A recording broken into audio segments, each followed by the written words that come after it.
there someone in your community that inspires you, lifts people up, cares about making a difference in their community? If someone comes to mind, you might consider nominating them to become the 2024 9 News Leader of the Year. We have the QR code at the bottom of your screen to nominate someone. Also joining us today is Jerome Davis from the Denver Metro Chamber. Thanks so much for coming today. I appreciate it. Thanks for having me. Okay, so when we're talking about the nomination process, what kind of things should people be looking out for to nominate someone? Well, it's a wonderful opportunity to really highlight leaders that are doing great things in our community in terms of lifting it up. And we really like to look for an individual who really embodies sort of what we call the Colorado civic DNAs of Colorado here, that really emboldened coming out of the Leadership Foundation. And that's inclusivity, shared vision, responsibility, leadership, and collaboration. And an understanding of what those values are in terms of doing great work in the community to lift it up is what we're all about.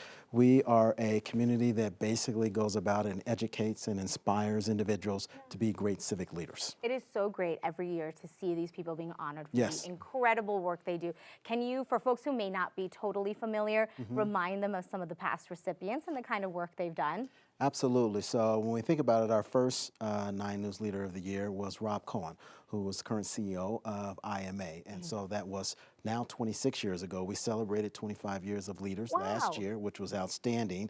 We have your very own Jesse Ogas, who was one of the 9 News Leader of the Year. Venetia Kerr was the leader last year. And the list goes on and on about, and they're in a variety of sectors throughout our community that have just done great, great work to lift us up. So if somebody is coming to mind for folks at home, how do they go about the nomination process? Sure. Well, the easiest way is, I know we've got a QR code that you can see, and link that in there and just nominate them, give a name. We'll look to follow up with them with just a bio and a photo and filling out an application that's not very hard. I know people are like, I don't want to do that. I don't want to fill it out. Might take you about 5-10 minutes to do it. And there's an evaluation process that goes, so we usually end up with about 30 to 50 nominees. We work with a group that brings that down to about 6. Then there's an interview process to bring the 6 to 3.